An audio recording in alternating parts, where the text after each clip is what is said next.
li nekk ci moom da koy wax mënul jouer mënul tricher te cette forme là d'honnêteté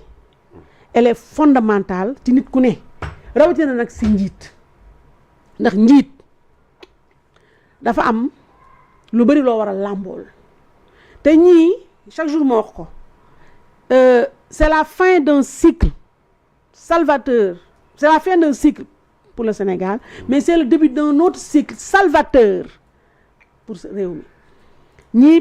parenthèse lañu benn transition boo xam ne wax naa ko chaque jour vaccin lay doon ci Sénégal dina tax sénégalais xam nu ñuy voté xam ban type de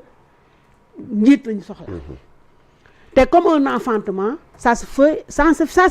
et ça se fera dans la douleur mais Ousmane Sonko dafa am loo xam ne man profondément et keroog ba ma ko seetaanee non honnêtement j'ai adoré ce qu'il a fait. Sa franchise quoi. Sa franchise xam nga tax Ousmane Sonko li mu def noonu keroog Sénégal dañ ko soxla Sénégalais ñoo soxla ay nit bu ñuy ànd ñu am ay pro ndax benn ànd neexul jaruma ma ci discourir ñëpp xam nañ ko je n'enfonce pas des portes ouvertes mais buñ demee ñëpp tout le monde xamoon na ne ñëpp xamoon nañ en tout cas ku am xel tuuti xamoon nga ne ces deux là n'allaient pas continuer à cheminer ensemble parce que tout simplement bokkuñu caractère bokkuñu dara ba pare le pouvoir kenn du ko tayle kenn du ko délégué ça ne se partage pas même diggante jëkkër ak jabar jëkkër ji dafa am rôle jabar ji am rôle loolu c'est la vie quoi c'est la vie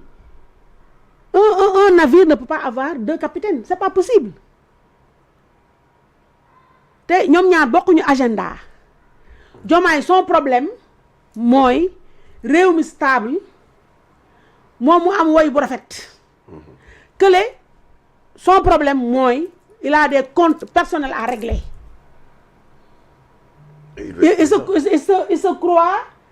il se croit toujours avant président bi lu gën a jiitu mooy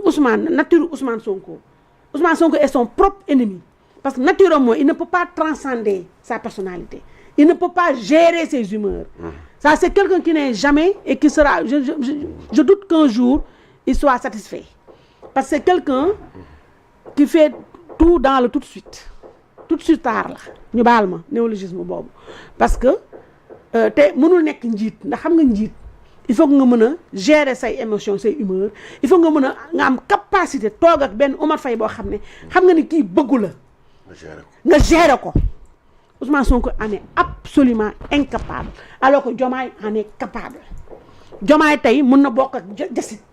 Diomaye mën na bokk ak dinosaure mën na bokk ak serpent di ko sourire Ousmane Sonko en est absolument incapable looloo tax mandargay njiit nekkul ci moom mais dafa am loo xam ne am na ko loo xam ne nii tey bu wàcc bu défaut boobu bu ko mënoon a gérer dina mën a nekk tampon bu am solo ci réew mi parce que Diomaye li mu mënul Ousmane mën na ko Ousmane am na fasaaxa wax am na fit ñeme na ci ay wax kële melul noonu Diomaye son plus gros défaut c'est le manque de transparence Diomaye doo xam mu ko lu muy xalaat te ce que Ousmane Sonko a fait keroog c'est quelque chose qu'il faut saluer xam nga man mooy toog fi di wax maa ngi naan dafa wax ay bal mais moo toogee déglu te man comme ni ma wax rek man je m'énorgueillis d'être xeltukat dama ko déglu attentivement am na ko day xam dama ko fa xaw a yërëm moi il m'a touché honnêtement ci yu bari dama ko yërëm parce que dama ne Ousmane Sonko vient enfin de se rendre compte qu'il ne sera pas président de la République ça xam nga wax na ko ci biir wax ji Sénégal duñ déglu nee na sama jëb yi binduñu ci président de la République du Sénégal xam nga loolu mi ngi koy doog xam boo ko teeloon xam du reyante bu nekk léegi nag beneen jàngat la comment il est parvenu à à ce constat-là. Mais beneen bi nga xam ne daf ma touché moi et foofu dama ci insister ci taxaw mooy tey ñun bu Ousmane Sonko mii ñun yàgg naa taxaw ne c'est pas un homme d'État parce que c'est quelqu'un yoo xam ne qui est incapable de garder des secrets. Et ça c'est un gros problème chez lui. Mais am na côté boo xam ne cette transparence là surtout l'exercice moo def keroog ñun tey ñun ñëpp nii ci suuf dans les salons feutrés ci suuf hors antenne nous on savait qu'il y avait des problèmes. Ils ont toujours joué la comédie. Mais la comédie, toujours, tu peux vraiment la pratiquer un moment. Mais tu ne peux pas la pratiquer tout le temps. C'est bon 5 minutes quoi. Surtout, loolu dëgg du yàgg. Diomaye mësul nekk choix wu ça yàgg naa ko wax mësul nekk choix wu Ousmane Sonko. Et Ousmane Sonko ba mu ñàkkee pexe c'est-à-dire il était obligé, il n'avait pas le choix. À un moment donné Ousmane Sonko dafa demoon ba nga xam ne il n'avait plus le choix. Il était obligé de faire avec Diomaye d'où seen pacte boobu ñoom ñaar te pourtant Diomaye a été le premier. Diomaye xam nga lu wax naa tout le temps ne Diomaye ku mën a play la gamer la te sénégalais yi lem ak layam Diomaye yi muy forcer le traîneau di forcer accent bi sénégalais yi dañuy toppaal seen Diomaye dafa faible dafa naan alors que il est faible quand ça l'arrange. Diomaye est faible quand ça l'arrange. Mais il ne l'est pas. C'est pas sa nature. Diomaye déjà c'est un sanguin. Sénégalais ils ne le connaissent pas. C'est la veille li may wax ni ñi ko xam nañ ko ñi nekk Pastef xam nañ ne Diomaye amul dara ay nooy bu ko neexalee nooylu mais dara ay nooy nekk ci moom et puis comme ni tout le temps yàlla du juum quoi. C'est pas pour rien que Dieu a fait de lui le président de la République du Sénégal. Aujourd'hui Ousmane Sonko li ko daal dafa metti. Tous ses rêves, toute sa vie tournait autour de quelque chose, devenir président de la République du Sénégal. C'est lui-même qui s'est auto-pulvérisé. Ba mu xëyee suba sol sa capuche là doxantu si Sweet Beauté ci la yàqee ça genre il a bousillé tout seul sa carrière politique. Et ça déjà c'est un traumatisme. C'est quelque chose qui va le poursuivre toute sa vie durant. Et il va se le reprendre xam nga Omar Faye lu gën a metti ci àddina mere sa bopp gis nga mere sa bopp moo wax sa bopp dëgg moo gën a metti prison bu gën a rëy ci àddina mooy prison bi nga dugal sa bopp prison bi nekk sa bopp sa biir tête nga xam ne boo tëddee nalaw tu es en prison tu n'es pas bien moo tax Ousmane Sonko il n'est jamais content il n'est jamais heureux parce que tout simplement il se reproche quelque chose boo xam ne il ne peut pas le dire ouvertement Ousmane te bu fekkoon ne xam nga tubaab bi fu ñu gënee. xaw na ko junj. xaaral tubaab bi Omar Faye xam nga fan la ñuy gënee. Bill Clinton quand il a eu cette aventure là cette affaire de fête avec Monica Lewinsky qu'est-ce qu'il a fait. dafa ñëw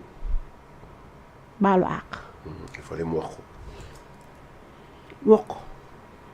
carrière am jeex waaye ça l'a soulagé parce que loolu c'est une forme de thérapie.